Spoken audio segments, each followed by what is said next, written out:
Climate change threatens each nation in the world. Et chaque minute compte. L'accord de Paris est accepté. Transformer les entreprises pour transformer le monde. Bonjour à tous et bienvenue dans ce webinaire consacré aujourd'hui à l'économie circulaire. Nous allons tenter avec nos invités d'illustrer l'importance de la coopération, de la mutualisation et plus globalement de faire travailler ensemble les acteurs de la chaîne de valeur pour relever les défis auxquels les entreprises sont aujourd'hui confrontées et elles seront confrontées dans l'avenir à ces mêmes problématiques d'économie circulaire. Nous aborderons ensemble les questions que cela pose, les freins, les conditions de succès et autant que possible à travers des exemples, des illustrations issues de l'expérience et des solutions que vous avez pu implémenter dans vos expériences, lors de vos expériences. Pour aborder ce sujet, nous accueillons Lucie Cotler-Charbonnier. Bonjour Lucie. Et Antoine Robichon. Bonsoir. Bonsoir Antoine, que je présenterai tout à l'heure. Mais avant ça, un mot sur KI Partners et sur le déroulé du webinaire. Donc en un mot, assez rapidement, KI est un cabinet de conseil en stratégie, environ 250 consultants en France, entreprises à mission et dont la mission est d'entreprendre les transformations pour une économie souhaitable, en réalisant en particulier des projets auprès des dirigeants d'entreprise, que ce soit sur des sujets de stratégie ou de développement business, des sujets de transformation des organisations, transformation des modèles, des sujets d'innovation, de stratégie d'innovation, des sujets de stratégie ou transformation digitale, data ou technologique, et enfin, avec de plus en plus de sujets concernant ce domaine, des transformations pour développer l'impact et la responsabilité des organisations et des entreprises. Ce webinaire se place aujourd'hui dans une série de 11 webinaires que KI Partners a organisés à l'occasion de la COP27. Et j'en profite à l'occasion pour vous indiquer que 3 prochains webinaires auront lieu demain, jeudi et vendredi, et que vous pouvez encore vous inscrire. Je crois qu'il reste encore des places. Non, en réalité, comme c'est en digital, vous pouvez tous vous inscrire. Nous ne sommes pas limités. En termes d'organisation de la séquence, nous allons d'abord écouter Romain qui va poser quelques notions et détailler un petit peu les problématiques auxquelles nous allons essayer de répondre avec nos invités. Ensuite, nous aurons 2 séquences d'échange avec chacun de nos invités et chacune de ces séquences sera suivie d'une petite séquence de questions-réponses. Donc, n'hésitez pas, vous participants, n'hésitez pas à écrire vos questions dès maintenant et au fur et à mesure des échanges et des présentations dans le chat.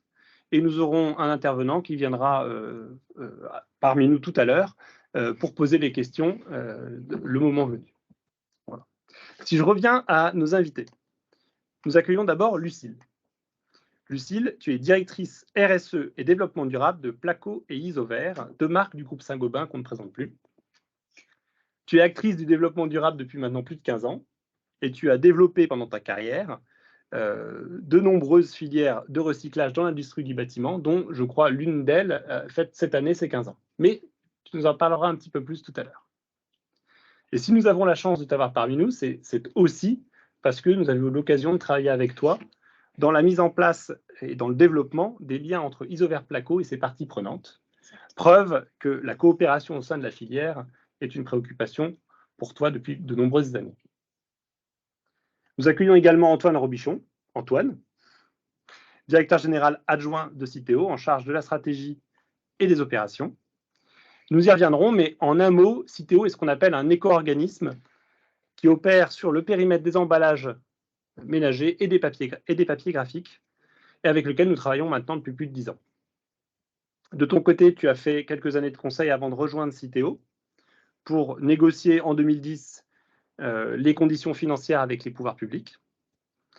Et derrière, au fil de tes différents postes, tu as pu contribuer aux grands projets de transformation de l'entreprise et de la filière. Si j'en cite quelques-uns, la transformation, l'évolution du geste de tri pour sa simplification. Aujourd'hui, globalement, les consommateurs que nous sommes pouvons quasiment partout en France jeter l'ensemble de nos emballages dans le même bac de tri, à l'exception du verre, qui la quasi-totalité du territoire se trouve dans un autre bac.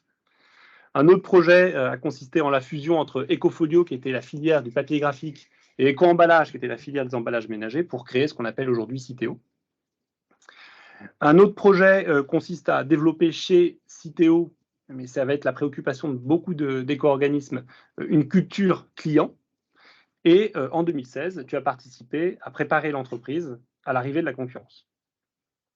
Tu vas nous apporter ton témoignage sur le développement de l'économie circulaire dans la filière des emballages ménagers et des papiers graphiques et l'importance d'un travail commun entre les acteurs de cette filière.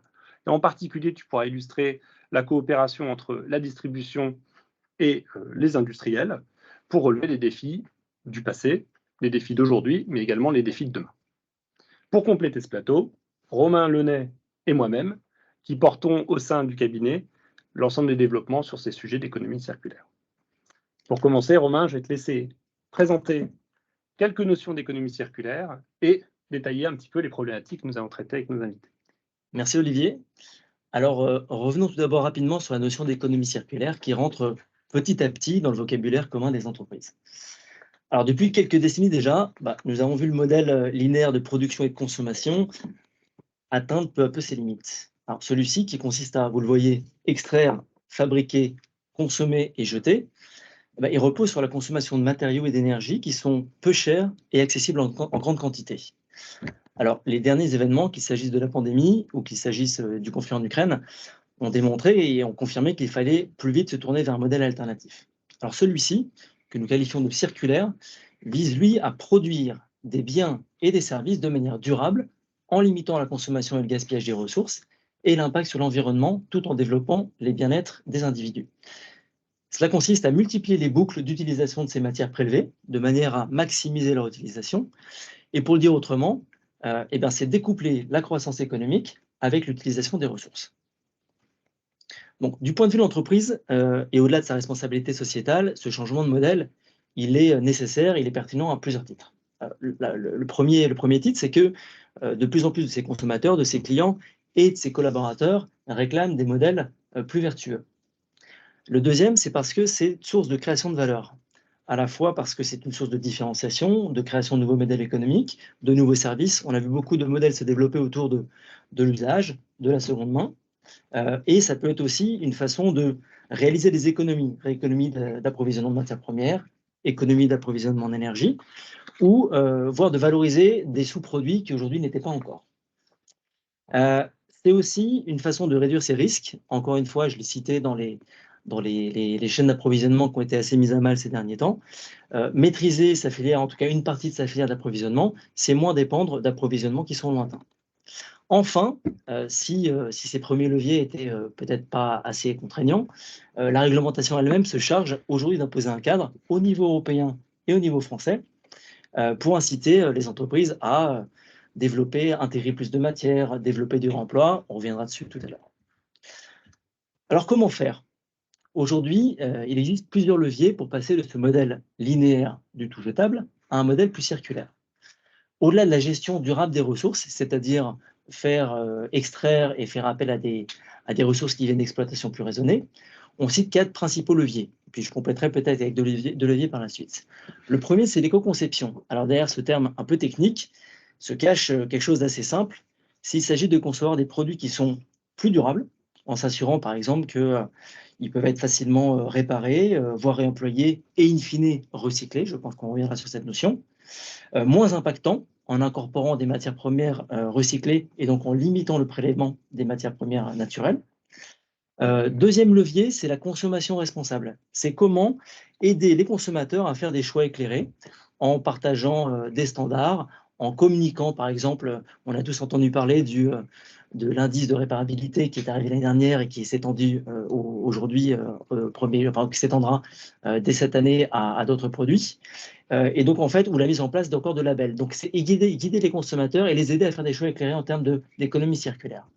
Le troisième levier, c'est l'allongement de la durée de vie, en développant la réparation, la réutilisation ou le réemploi des produits et des composants, encore une fois, pour faire en sorte qu'ils aient plusieurs cycles.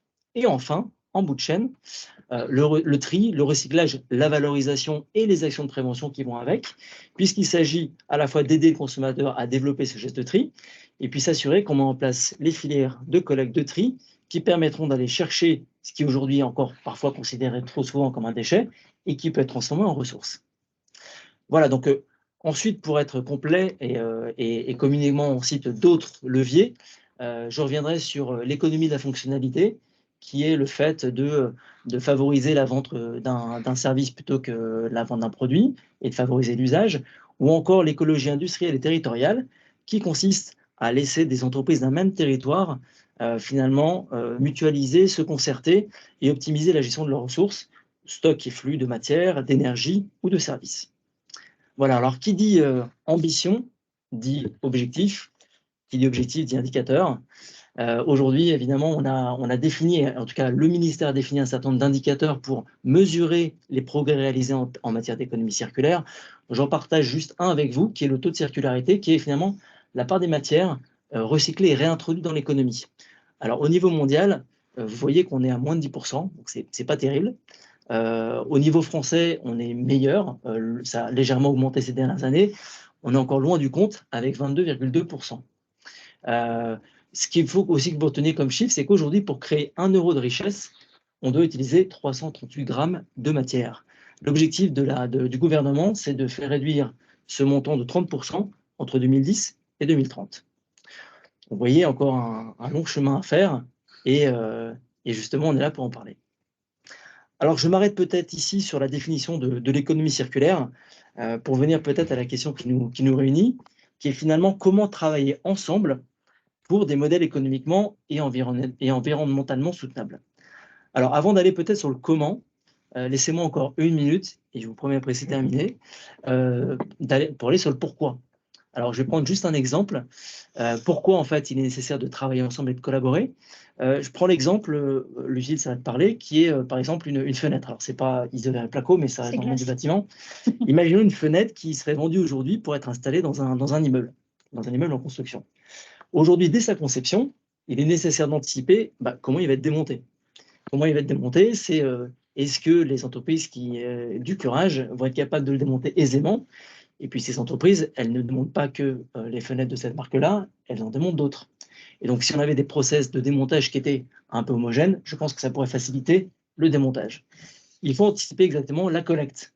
Alors la collecte, vous l'avez compris, l'objectif c'est que les composants de cette fenêtre puissent être collectés et ensuite réinjectés pour avoir une deuxième vie. Il faut se poser des questions sur comment c'est collecté, réalisé. Est-ce que je collecte la fenêtre entière? Est-ce que je collecte le bois d'un côté ou l'aluminium, le verre de l'autre? En tout cas, il est important de définir des standards qui permettront d'aller chercher on va dire des quantités assez importantes et homogènes pour qu'elles puissent être valorisées. Là encore, il est probable qu'il faille discuter avec les acteurs peut-être en aval de la filière, excusez-moi, pour savoir quelles sont leurs contraintes et comment ils vont pouvoir le faire du mieux possible. Et si je descends encore plus loin, il faut anticiper dès la conception qu'est-ce qu'on va faire de ces composants qui auront été récoltés. Quels sont les standards, les nouveaux standards de matières premières recyclées qu'on va vouloir concevoir, tout simplement parce qu'ils ont du sens du point de vue de l'industriel qui voudra les mettre et les réintroduire dans son process.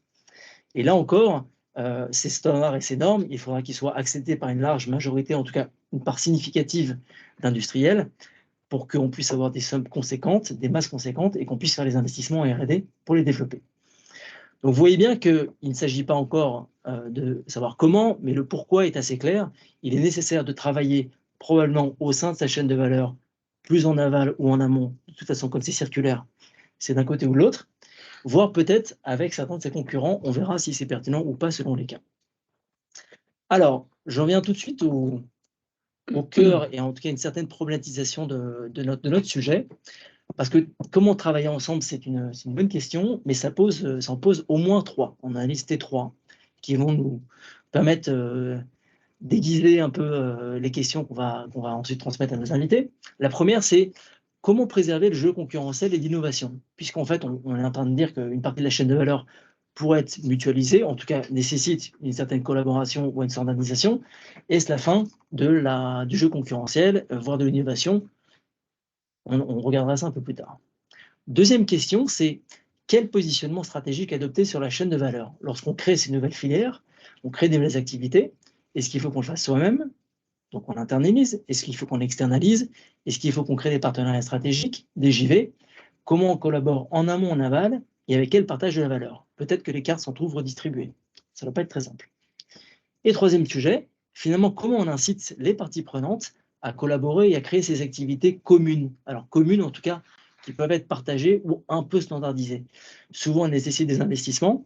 Certains ont fait le choix de le faire sans incitation, peut-être qu'on pourra en parler, mais ce n'est pas toujours le cas. Et donc, comment on les incite? Comment on les gouverne, ces outils? Et puis, peut-être, y a-t-il un rôle pour les pouvoirs publics? On a parlé de la réglementation juste avant. Effectivement, elle a pu jouer, en tout cas récemment, dans le développement de ces filières, un rôle incitatif assez important. Voilà les trois questions qu'on se proposait de vous soumettre. Et maintenant, sans plus attendre, on va peut-être se tourner vers nos invités et puis les écouter. Merci Romain.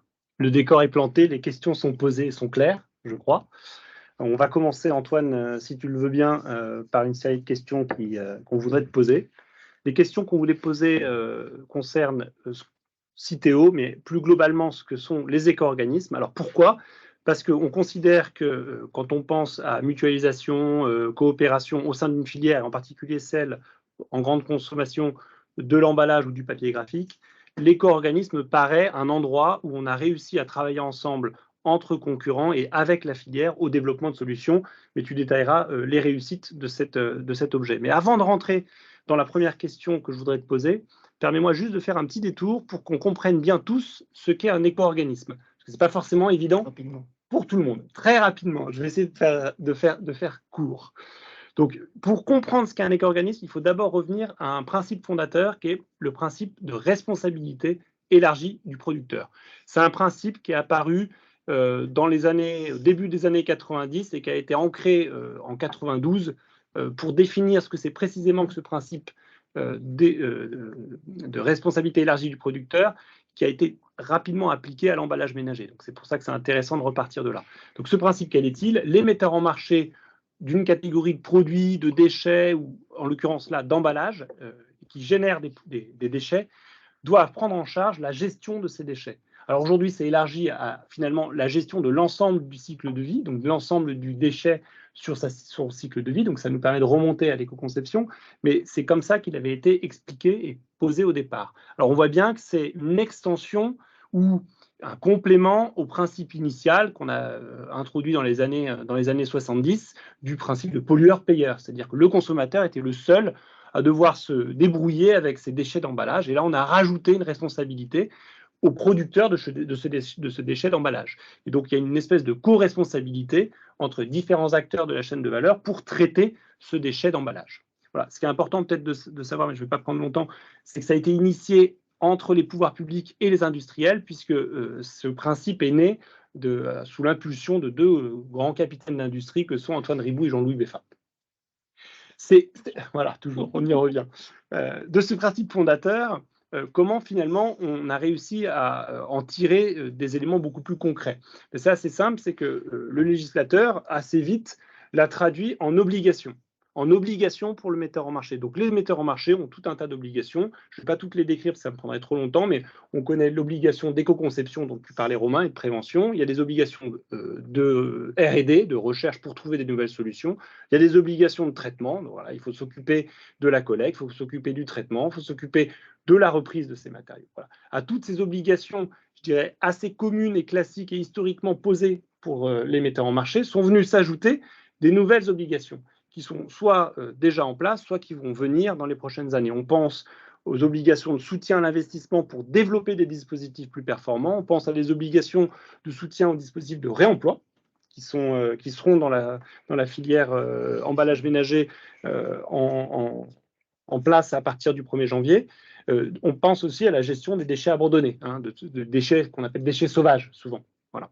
Et pourquoi pas, on verra l'année prochaine, je ne suis pas sûr qu'on aura le temps d'en parler, la consigne pour recyclage pour certaines catégories de produits. Ces obligations, finalement, on avait plusieurs solutions pour les lever. Et le choix qui a été fait en 92 par les industriels, par les metteurs en marché, quand ils se sont posé la question des moyens qu'ils voulaient mettre pour lever ces obligations, a été de le faire en commun. Et donc de créer cet outil qui s'appelle l'éco-organisme et de dire je vais fournir à cet outil commun les moyens de lever mes obligations, de lever nos obligations. Et donc c'est de là qu'est née cette idée d'une société gouvernée par les metteurs en marché, mais bien sûr agréée par l'État, puisque l'État pose les obligations auxquelles sont soumis les metteurs en marché. Donc cette idée de créer une société commune pour trouver des solutions, pour développer, atteindre les nouveaux objectifs. Voilà. Donc Antoine, sur la base de ce qu'est cet éco-organisme, j'espère que j'ai été clair avec tout le monde. Évidemment, si tu veux compléter, n'hésite pas. Mais j'ai une première question finalement assez simple pour toi qui est maintenant chez Citeaux depuis assez longtemps. Ton point de vue, quels sont les principaux succès, les principales réussites en matière d'économie circulaire sur cette filière de l'emballage ménager et du papier graphique, d'ailleurs, ne te limite pas, et en quoi la forme de collaboration que constitue l'éco-organisme y a-t-il contribué finalement, ce qu'on n'aurait pas réussi à faire si on ne l'avait pas fait en coopération? C'est une vaste question.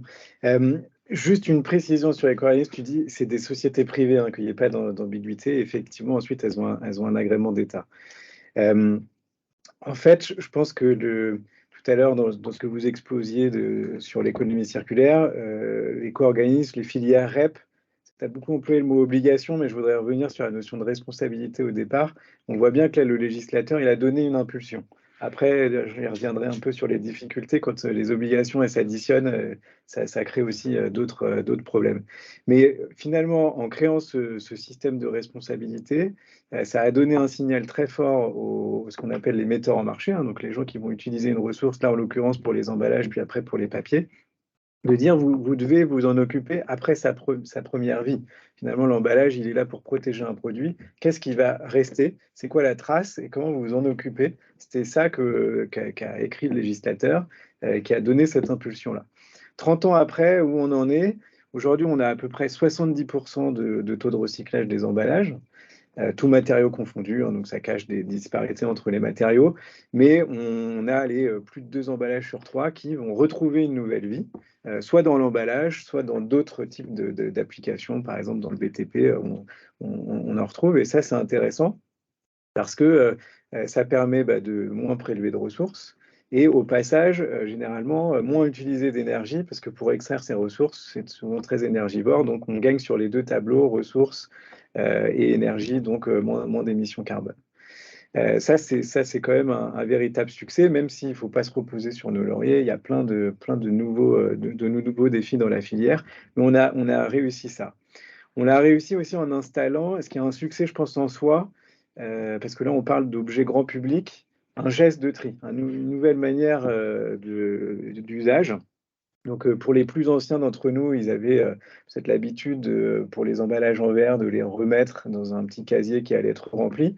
Mais finalement, après-guerre, Deuxième Guerre mondiale, c'est l'usage unique qui se développe partout en France. C'est beaucoup plus pratique qu'à l'époque. Et donc, on a ces déchets qui sont de plus en plus importants. Et on a créé ce geste de le mettre dans le bac jaune, en fait, ou dans le bac de verre. Et ça, c'était le premier signal. D'ailleurs, ça ressort dans les enquêtes d'opinion sur quand on interroge les Français, qu'est-ce que vous faites pour l'environnement? Généralement, il y a je trie, et je coupe l'eau du robinet quand je me lave les dents ou j'éteins la lumière, mais ça ressort vraiment. Donc, c'est un geste qui s'est installé. Je pense qu'il faut aller encore plus loin, on le verra dans les défis, mais ça, c'est quelque chose d'important. Ensuite, autre succès, mais qui rejoint la deuxième partie de ta question sur la forme de l'éco-organisme, en quoi ça a joué, c'est finalement ce partenariat entre des entreprises concurrentes. Tu parlais de distributeurs et industriels au départ, les deux travaillent ensemble, hein, puis les distributeurs sont de plus en plus donneurs d'ordre aussi en termes de produits. Et donc ils ont dit on va travailler ensemble pour collecter, parce que il y a une évidence, hein, c'est que dans la grande conso, même les leaders, les marques les plus connues, elles n'ont pas une part de marché suffisante pour avoir leur propre système. Et puis d'un point de vue d'acceptation publique, on n'aurait jamais eu là la poubelle Nestlé, la poubelle Carrefour, enfin ça ne marchait pas. Donc il fallait mettre des moyens en commun. Et c'est ce qui a permis de faire finalement ce qu'on appelle l'éco-organisme, finalement ça aurait pu être d'ailleurs, je disais qu'on était des sociétés privées, notre statut juridique c'est une société anonyme, ça aurait pu être une forme de GIE aussi, hein, qui était vraiment de mettre en commun des moyens pour développer un système. Donc ça on va dire que c'est la mutualisation et la collaboration au niveau d'un marché horizontal. Et puis cette société, même si elles sont en concurrence maintenant, tu parlais de concurrence, c'est comment je travaille avec les acteurs plus en aval généralement. Parce que c'est ça le grand changement. J'ai développé un produit pour son usage principal au départ, que je vends, je vais valoriser. Mais derrière, qu'est-ce qui va devenir? Et c'est là où il y a tout un tas d'acteurs qu'on ne connaît pas généralement. Moi, je fais une bouteille, qu'elle soit en verre ou en plastique, je ne connaissais pas les gens qui traitent le verre ou qui traitent le plastique. Puis après, ceux qui vont l'utiliser derrière, si ce n'est pas moi, s'il n'y a pas de retour dans l'emballage, le BTP, je ne connais pas et on ne se parle pas au quotidien. Et donc finalement, ça a été de travailler avec tous ces acteurs et au milieu duquel il y a les collectivités locales, parce que c'est quand même une illustration, tu parlais d'économie industrielle locale, hein, les acteurs, les territoires, ils ont aussi un rôle et généralement, c'était eux qui, historiquement, depuis des siècles même, s'occupent de la salubrité et de collecter les déchets. En tout cas, en France, ça marche comme ça. Et donc, ça a été aussi un partenariat entre privé et collectivités locales pour monter ces systèmes. Donc, finalement, on a un aspect positif sur les ressources, sur le climat, des nouveaux modes de collaboration, une performance globale du système. Et le dernier point qui me semble intéressant de noter, tu as évoqué l'éco-conception, Romain, dans les grands principes de l'économie circulaire. Et là, moi, dans mon parcours, là, en 12 ans là, chez Citeo, j'ai vraiment vu un changement sur l'intégration dans la conception des sujets de post-consommation, en fait. Et c'est même en train de toucher, dans la grande conso, c'est hyper important, mais les équipes marketing. C'est-à-dire qu'au début, c'était des gens qui étaient plutôt RSE, développement durable, c'était le début, qui essayaient d'apporter une bonne parole, des bonnes pratiques. Et là, maintenant, ça devient un sujet vraiment de marketing. Donc, dans tous les niveaux de l'entreprise, il y a aussi des efforts à faire, hein, tout n'est pas rose. Mais ça y est, on y est. Et en plus, le consommateur, vous le soulignez, le demande. Il en est de plus en plus conscient. Après, est-ce qu'il va être prêt à payer? Ça va être ça la question. Je pense que ça fait partie des défis. Et est-ce que tu as des exemples un peu concrets de solutions, d'innovations que vous avez finalement impulsées ou même réalisées grâce au dispositif un peu poussé par Citeo? Tu veux dire au-delà du système global Oui. massif? Est-ce qu'il y a des résines ou des matières ou des matériaux sur lesquels vous avez particulièrement œuvré et qui finalement sont aujourd'hui un succès? Est-ce que tu aurais un exemple un peu précis pour que les gens comprennent bien? Oui, il y a plusieurs sujets. Déjà, rien qu'en soi, le dispositif qui est mis en place, qui a l'air si naturel maintenant de trier, ça n'existait pas.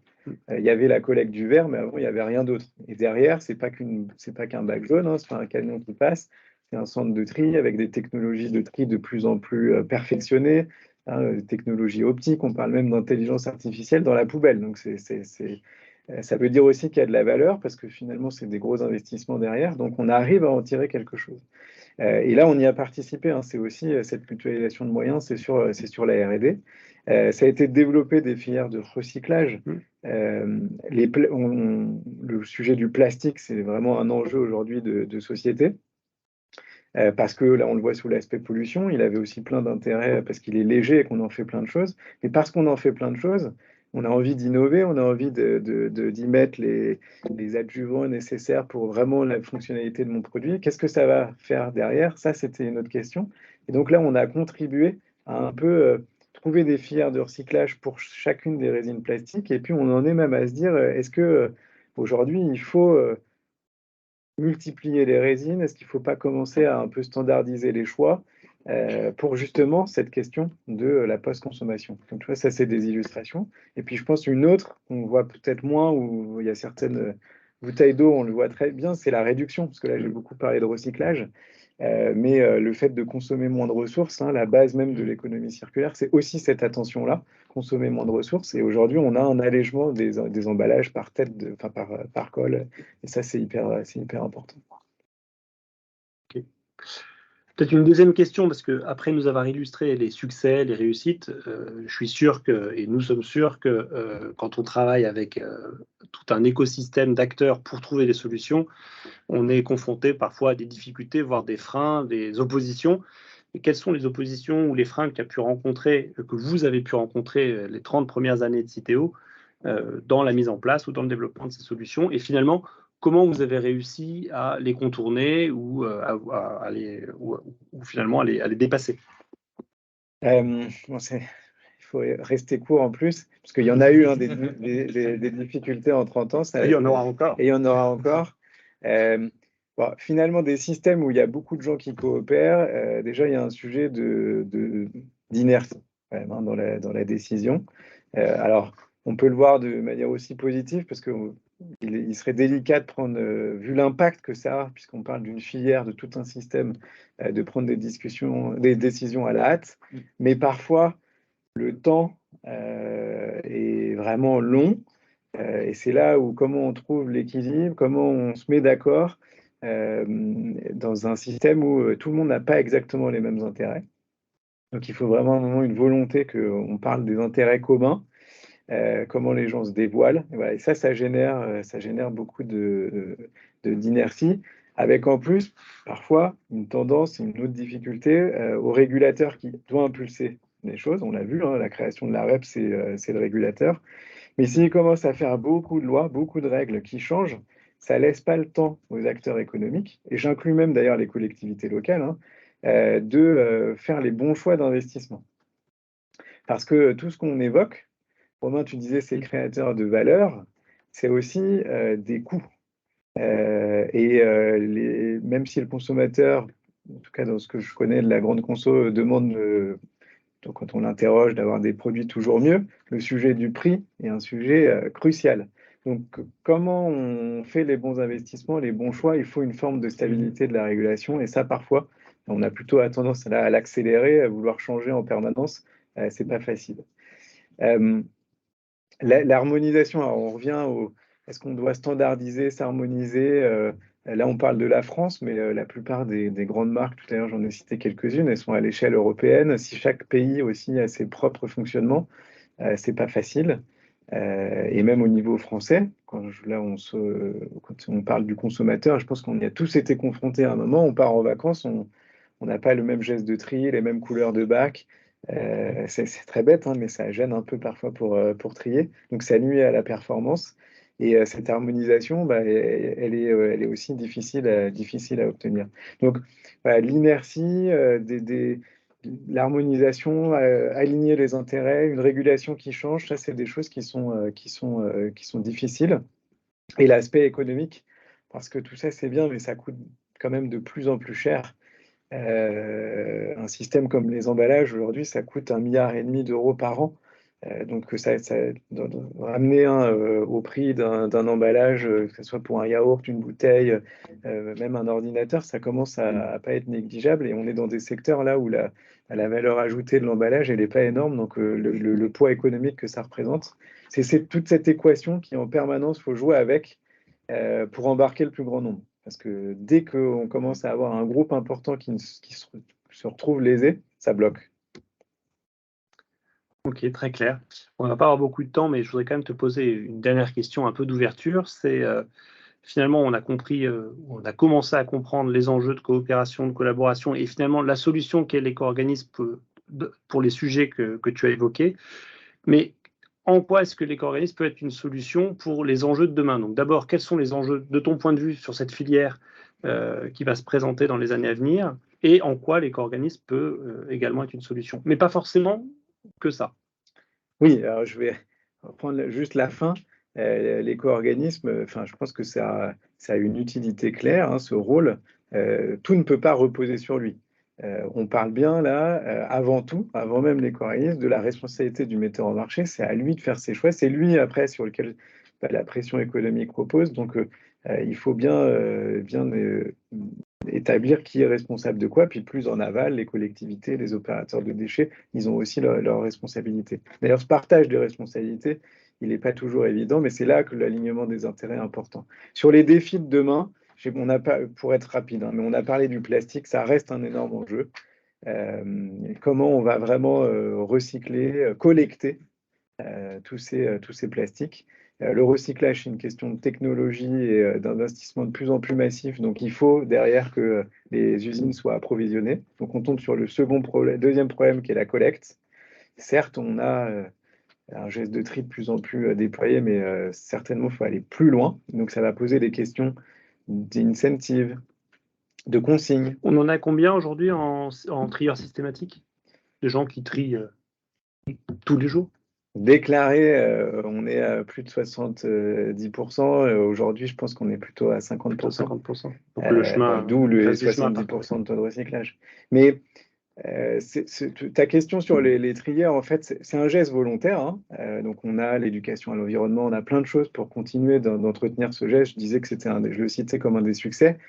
C'est aussi normal qu'on arrive à un plateau à un moment. On ne peut pas tout faire sur la bonne volonté des gens. C'est pour ça que je parle de système dans les défis de demain, d'incentives, de consignes peut-être, de modèles différents pour vraiment faire que cette matière qu'à un moment on a dans les mains, elle retourne dans un cycle de matière. C'est un sacré défi, encore plus quand on parle de réemploi. Tu as cité le mot tout à l'heure.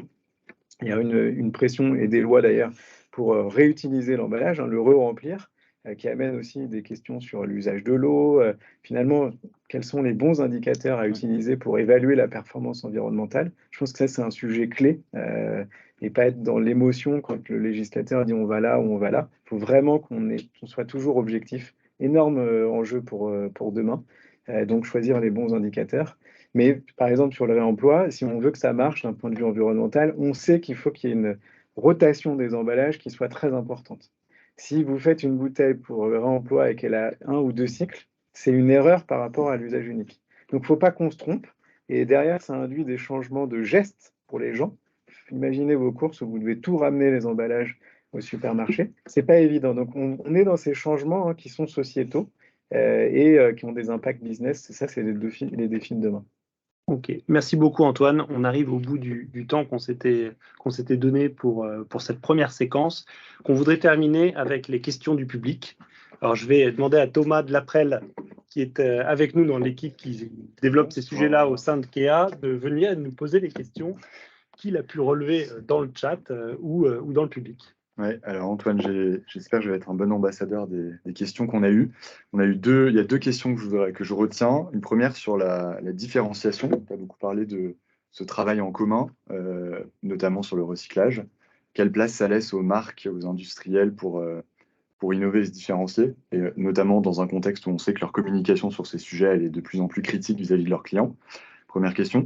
Puis deuxième question, on a fait un peu de teasing sur le réemploi à différents moments. Et une question sur comment tu vois son développement. Est-ce que pour le réemploi, la coopération dont on parle, elle est aussi cruciale? Et est-ce qu'on va voir des choses décoller et des initiatives se structurer là dans les années qui viennent? Ok. Après, il y a un lien je pense qu'on peut faire le lien entre les 2 questions. Sur la différenciation, c'est sûr que pour l'objet marketing qu'est l'emballage pour une boîte, c'est un moyen très fort de se différencier. Et ça passe pas que par l'étiquette aujourd'hui, mais par l'utilisation des matériaux, ces fonctionnalités que je vais mettre en avant. Et dès qu'on parle de standardiser, d'utiliser des matières qui sont un peu les mêmes, peut-être amoindrir certaines fonctionnalités, hein, peut-être qu'il faut enlever une barrière dans l'emballage en plastique et qu'il aura une durée de vie, le produit aura une durée de vie un peu moins longue.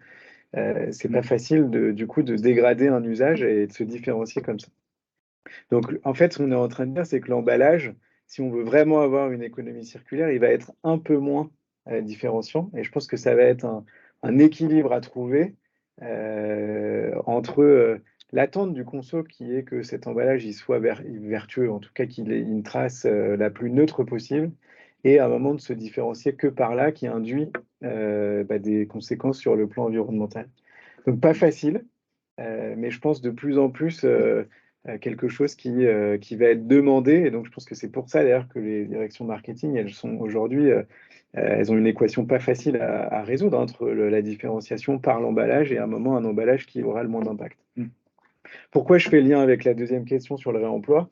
C'est que à part des très grandes marques qui ont des très gros volumes, qui pourront avoir leur emballage qui sera réemployé et qui sera toujours celui qu'ils utilisent aujourd'hui, hein, enfin le leur en tout cas, pour que l'emballage il circule bien, on parlait des rotations, il va falloir certainement qu'il soit utilisé par plusieurs marques différentes.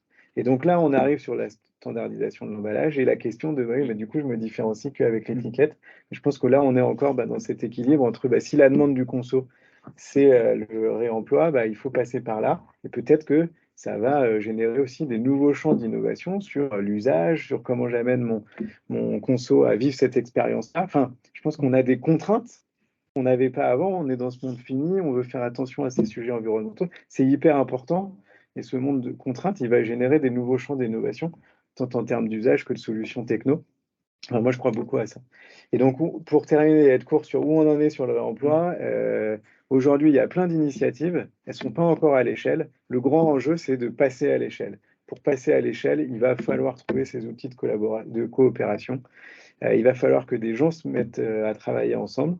On parle de standards de emballage, commander ces emballages, ça va être des coûts énormes, hein, des capex énormes. Et puis avoir les systèmes de collecte. Donc là encore, le lien entre les industriels et la distribution pour mettre en place ce système de collecte de manière massive, c'est ça les défis qui sont devant nous. Et il y a plein d'acteurs qui y travaillent, dont Citeo. Mais ça devrait décoller là, dans les années qui viennent. Mais il ne faut pas se planter. On parle encore une fois de beaucoup d'argent. Hein, Rappelons peut-être l'objectif qui est en 2027 d'avoir 10% des emballages réemployés mis en marché.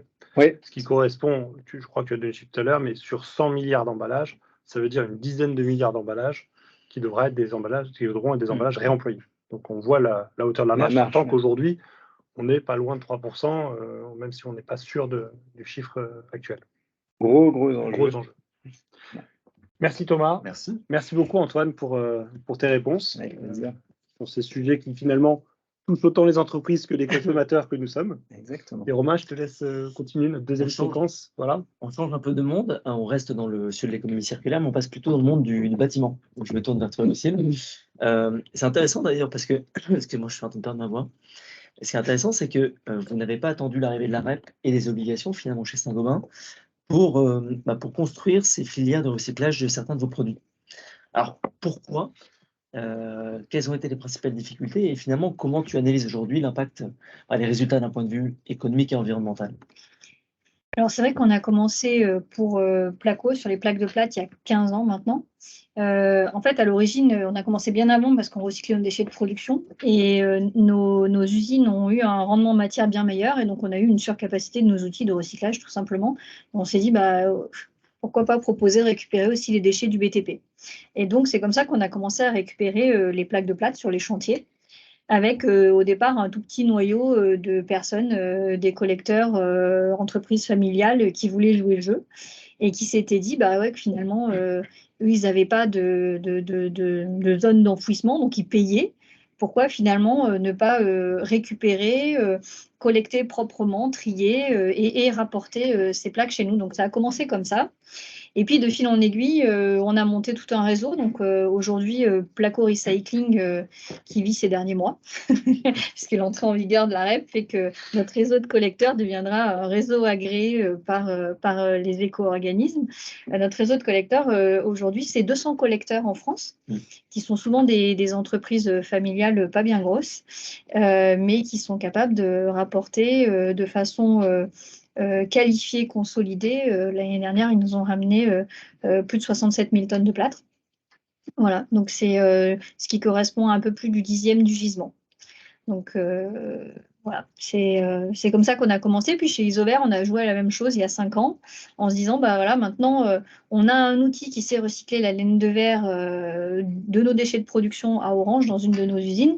Pourquoi ne pas ouvrir sa surcapacité aux déchets du BTP? Donc, on récupère aussi maintenant les laines de verre du BTP qui sont recyclables à l'infini. Et la magie du plâtre et la magie de la laine de verre, c'est que si on les recycle en boucle fermée, ils ont une deuxième, une troisième, une quatrième, une cinquième vie sans aucun problème. Ça, c'est quand même énormément de chance. Alors oui, donc finalement, c'est plutôt pas par hasard, mais c'est d'une opportunité. Vous avez fait une opportunité de cette surcapacité. C'est ça. Et le gros avantage quand même, ce qu'on y a gagné, c'est qu'on a gagné une maîtrise de nos matières, de bout en bout. Donc techniquement, je pense que ça a apporté énormément à Placo et Isover. On a aussi gagné quelque part une sorte de notoriété parce qu'on avait beau dire nos produits sont recyclables. Oui, non, mais ils sont recyclés et en fait les filières elles n'existaient pas.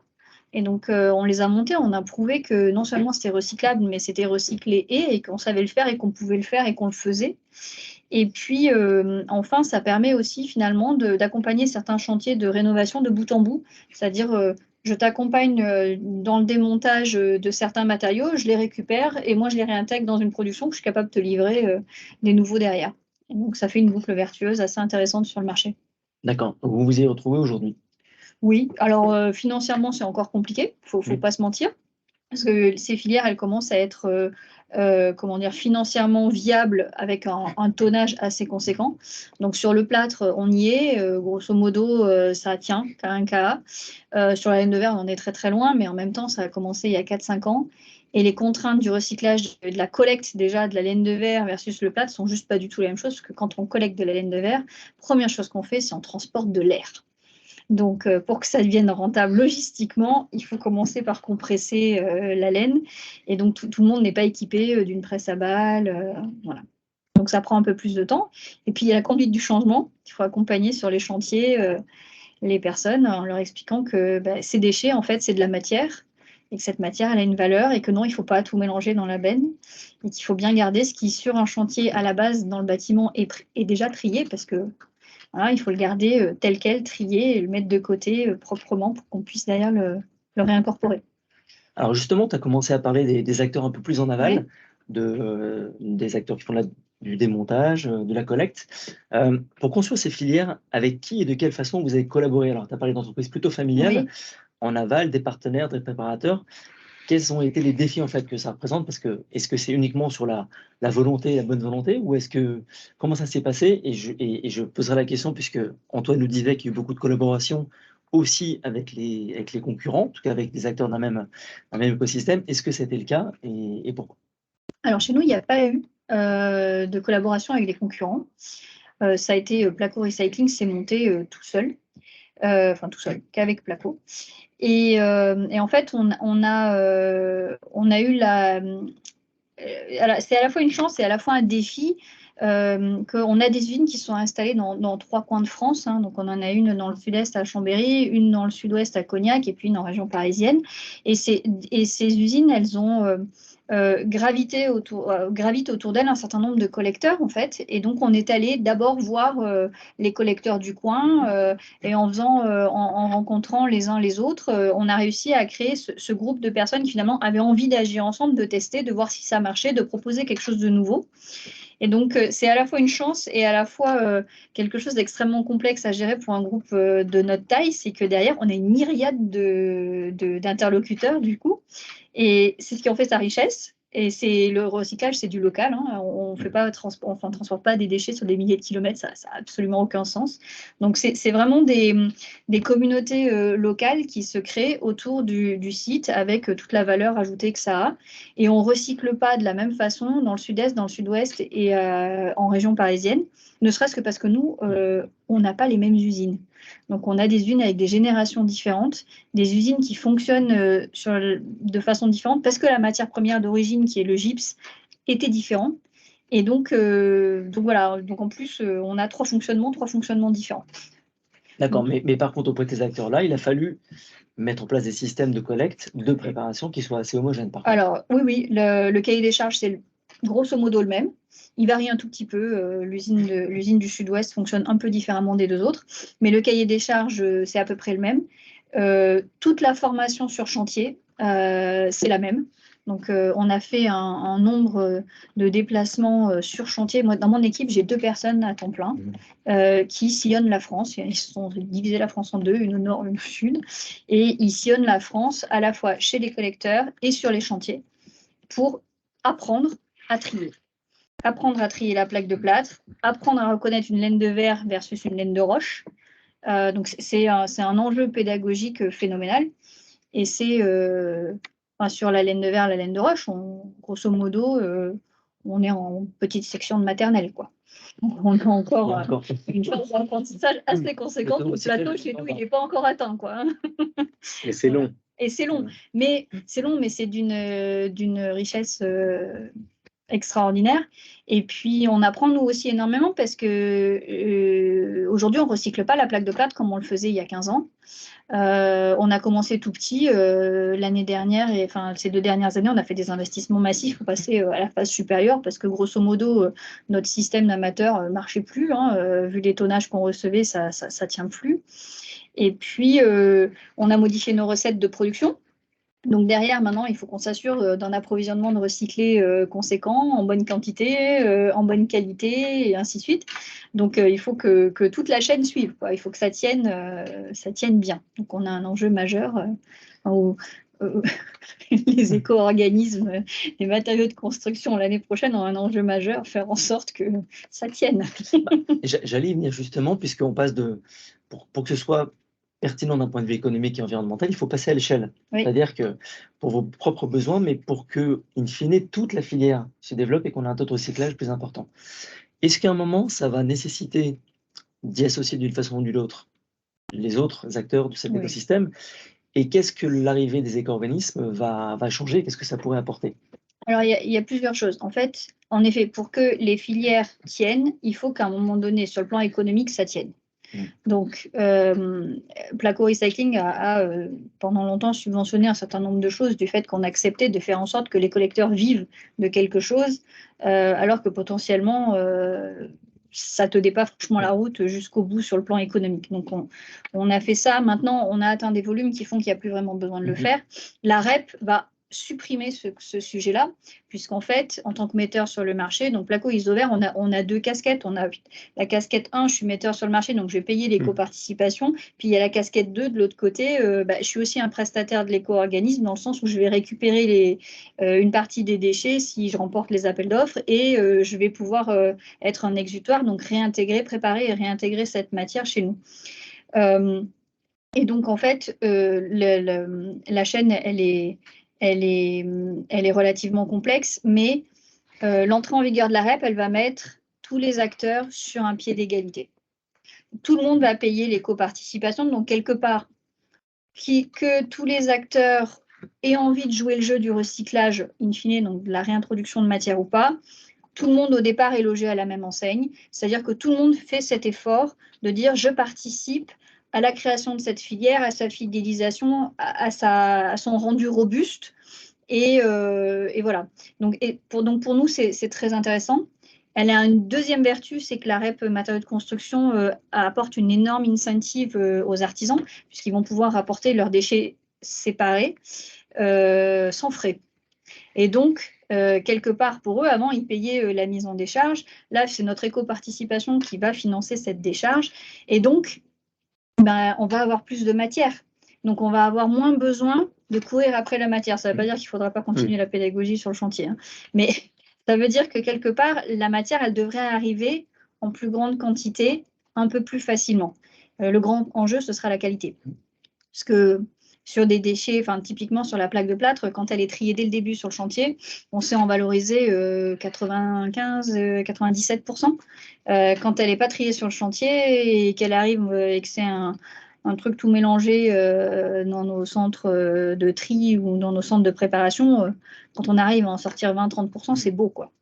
Donc, c'est vraiment, il y a un vrai enjeu de pédagogie qui va rester. Et finalement, cet enjeu de pédagogie, vous l'avez mené, vous, de votre côté. Oui. Les concurrents et les autres secteurs de l'écosystème vont faire de même. Donc, quelque part, l'embarquement de l'ensemble, le fait d'aller tous dans la même direction, va quand même aussi bénéficier à l'ensemble de la filière, même s'il y aura la prochaine guerre sur l'accès à la matière, forcément. Oui, forcément. Mais quelque part, ça va créer cette dynamique qu'aujourd'hui, on a impulsée tout seul et qu'on n'impulsera plus tout seul. Et ça, c'est chouette. Voilà. Après, il va rester cette part de concurrence, c'est-à-dire qui est-ce qui aura la capacité de capter la matière, de proposer un système de recyclage et de réintégration qui sera soutenable sur le plan économique pour tout le monde, parce qu'en fait, l'éco-participation d'un côté, elle permet de financer un certain nombre de choses, et si l'exutoire derrière, pour que la matière soit réintégrée, ça coûte beaucoup trop cher, c'est l'éco-participation qui va payer ça. Donc, il faut vraiment qu'on arrive à avoir une chaîne qui soit soutenable, durable, de bout en bout. Et si possible, en gâchant le moins possible la matière, parce qu'évidemment, le gros intérêt de ces filières REP, c'est quand on arrive à avoir des chaînes en boucle fermée, presque à l'infini, j'ai envie de dire, et pas avoir une conversion de matière dans un truc qu'on ne saura pas recycler après. Parce qu'en gros, on règle un problème à l'instant T, Par contre, on renvoie le problème alors sur nos matériaux 40-50 ans plus tard sur nos petits-enfants en leur disant bah, écoute, j'ai fait un truc un peu composite avec plein de choses dedans, mais c'était du déchet. Tu trouveras bien une solution. Ça, c'est quelque chose que nous, on ne voudrait vraiment pas voir arriver. Et ça, c'est un risque parce que ça risque d'être pas cher en termes d'exutoire. Et donc, il faut vraiment que cette filière, elle se structure avec cette vision de cycle de vie long terme, 2, 3, 4 générations, hyper important pour que la matière ne soit pas gâchée.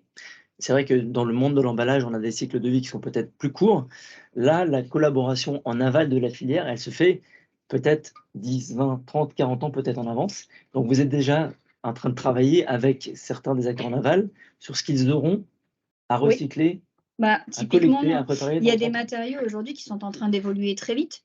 On travaille, tout à l'heure tu parlais d'éco-conception, donc évidemment on travaille tous en éco-conception. Alors chez Saint-Gobain particulièrement, on fait des analyses de cycle de vie depuis les années 90. Donc on ne lance pas un nouveau produit sur le marché sans avoir fait l'analyse de cycle de vie complet pour s'assurer que l'impact environnemental du nouveau produit soit bien meilleur que le précédent, premièrement, et que deuxièmement, en ayant une bonne idée sur la matière première, on ne soit pas en train de détruire la capacité à recycler ou à réemployer à la fin, ou on ne soit pas en train de polluer l'eau en ayant essayé d'assainir l'air. En gros, donc on travaille là-dessus depuis des années, et l'éco-conception fait que, clairement, aujourd'hui, quand on met des nouveaux produits sur le marché et on en met qui contiennent d'autres matières ou moins de matières, qui ont toujours la même performance, parce que c'est quand même clé. Il y a des services rendus par les produits, comme il y a des services rendus par les emballages, et parfois ils sont là, il y a une bonne raison. C'est clé de voir évoluer ces matériaux, parce qu'il faudra qu'on les récupère. Donc on les récupère, peut-être qu'on saura les réemployer. Il y a des matériaux aujourd'hui qu'on conçoit pour du réemploi, donc ils sont posables, déposables, reposables. On a des chantiers tests assez intéressants. Et puis, il y a aussi ces nouveaux matériaux qu'on voit arriver qui sont parfois plus solides ou qui ont une plus grande résistance à l'eau. Mais du coup, ils ont des adjuvants différents, ils ont des matières différentes dedans. Aujourd'hui, on sait les recycler parce qu'en gros, c'est un pouillème. Donc, dans la masse de ce qu'on va recycler, il va y en avoir 0,5%, ça ne posera pas de problème. Dans 40 ans, quand on va démonter les bâtiments avec ces nouveaux matériaux, il faudra absolument être sûr que je saurai prendre cette masse entière qui va peut-être représenter 80% et que quand je vais la remettre dans mon process industriel, je ne vais pas boucher tous les tuyaux, par exemple. Chose qui arrive de temps en temps sur certains matériaux. La réintroduction de matières recyclées, souvent on dit c'est un déchet, le déchet c'est pas cher. En fait, il faut mettre les pieds dedans pour se rendre compte. Surtout pour la qualité. Mais c'est il n'y a pas de déchet, c'est une matière. Et pour que cette matière ait de la valeur, il y a toute une chaîne en amont qui travaille dessus. Donc il y a énormément de techniciens. Et puis derrière, il y a des recettes qui sont modifiées. En usine, ça demande une agilité folle parce que la matière secondaire, elle n'est pas aussi stable dans sa chimie qu'une matière première vierge. Et donc, il faut jongler tout le temps. Et ça, c'est un enjeu majeur. Et voilà. Donc, c'est là-dessus qu'on travaille, nous, en tant qu'industriels. Et c'est ça qui fait notre différenciation. Merci, Lucille. Avant de conclure, on arrive aussi au bout. Thomas, est-ce que, pareil, alors... Une question. Est-ce que tu as une question à poser à Lucille? Ouais, j'en ai deux. Je te laisse peut-être choisir celle qui te plaît, Lucille. Une question sur tu en as un petit peu parlé, mais sur le bilan environnemental. Ouais. Est-ce qu'on est sûr que le bilan est positif à la fin? Est-ce que vous avez tâtonné un peu sur ces sujets? Et une deuxième question sur le réemploi. Est-ce que, on en a parlé avec Antoine, est-ce que sur tes filières, c'est aussi un enjeu pour demain? Alors, deux choses. Sur le bilan environnemental, oui, bien sûr, on fait les bilans environnementaux. Et il y a une étude pour la plaque de plâtre, il y a une étude qui a été menée par le SNIP. Donc, ce n'est pas nous qui l'avons menée, mais on y a contribué avec nos concurrents pour apporter toutes les informations et qui a été vérifiée. Donc, c'est une ACV comparative sur la fin de vie, seulement sur la fin de vie de la plaque de plâtre, entre le scénario enfouissement et le scénario recyclage. Et le scénario recyclage permet, au-delà des aspects de sauvegarde de la matière première vierge, il y a un impact environnemental sur le carbone de moins 44%. Donc là, je pense que la question est évacuée, parce que parfois on nous dit oui, mais il y a le transport, il y a machin. En fait, non. Et c'est une ACV vérifiée, c'est une ACV comparative vérifiée avec un panel de vérificateurs. Voilà. Et sur Sur la laine de verre, on a aussi fait l'exercice, surtout que là, on utilise un four de refonte pour fabriquer un calcin. Donc, en fait, l'impact environnemental et de la refonte existe. Notamment l'impact carbone de la refonte existe, mais quand on réintègre le calcin dans les fours pour refaire une laine de verre, on chauffe le four nettement moins chaud et il y a des adjuvants qui sont hyper carbonés que l'on ne rajoute pas. Et donc en fait le bilan est nul. Ok. Voilà, donc les exercices, évidemment, ils sont faits, ils sont clés. Et puis bon, maintenant, les générations prochaines d'outils de recyclage arrivent, et notamment le prochain outil de recyclage qu'on installe pour la laine de verre dans notre usine à Angers, c'est une nouvelle génération, et lui, il va apporter quelque chose de plus intéressant que l'outil qu'on a à Orange sur le plan environnemental. On arrivera à quelque chose de meilleur. Sur le réemploi, sur les matériaux de construction, énorme enjeu, puis on ne pourra pas faire de décarbonation sans réemploi. Je pense que c'est une des clés de la décarbonation du bâtiment, mais il faut le faire proprement parce que le bâtiment, c'est un milieu normé où on a des performances attendues, acoustiques, thermiques et autres, et on ne peut pas réemployer tout et les matériaux qui ont 50 ans. Parfois, il faut se poser la question de ce qu'ils ont vécu et de leur capacité à être encore aptes en termes de performance à répondre aux besoins de la transformation environnementale dont on a besoin sur le bâti français notamment. Merci. Alors, tu n'as pas choisi, tu as réussi à répondre à toutes les questions en moins d'une minute. Je crois qu'on arrive au bout. Alors, je vais déjà commencer par vous remercier tous les deux. Remercier Clémentine d'avoir participé. Alors, si je vais essayer de me livrer un difficile exercice de synthèse en 30 secondes. En fait, je me dis, si moi je retiens 3 choses que vous pouvez retenir, en tout cas des messages qu'on a essayé de faire passer. Le premier, c'est que la mise en place de l'économie circulaire, elle va nécessiter une collaboration forte, soit en aval, en amont, de toute façon en aval et en amont avec les différents acteurs de la chaîne de valeur, et parfois même avec ses concurrents, on l'a vu, en particulier sur le monde des emballages. Deuxième chose, il me semble avoir compris que si cette collaboration elle est nécessaire, c'est tout sauf un frein en fait à l'innovation. C'est juste que ça déplace le champ de l'innovation sur d'autres choses, et je crois qu'on est encore meilleur en termes d'innovation lorsqu'on agit sous la contrainte. Donc c'est surtout pas la mort de l'innovation, au contraire, je pense que c'est une véritable source d'innovation et de richesse. Et enfin, je crois que vous l'avez dit tous les deux, c'est que la transformation vers une économie circulaire, c'est une transformation systémique. Ça touche des questions de compétences, des questions d'indicateurs, des questions de gouvernance, d'ouverture aux autres, de process. Et à l'instar de ce qui a été fait sur le digital il y a quelques années, c'est le même type de transformation que ça nécessite. Et donc, ça va probablement... et économique, et économique, tu as raison. Et des modèles économiques. Il faut que ça tourne, tout ça, à la fin. Ouais. Effectivement, que ça tourne. Et donc, ça va occuper, je pense, les dirigeants d'entreprise pour les années qui viennent. Voilà, merci encore à tous. Merci à vous. Ah oui, on vous rappelle qu'il y a encore 3 webinaires, un demain matin, un jeudi et un vendredi. Donc rendez-vous tous demain matin à 8h30 pour le futur webinaire de KEA. Climate change threatens each nation in the world. Et chaque minute compte. L'accord de Paris est accepté. Transformer les entreprises pour transformer le monde.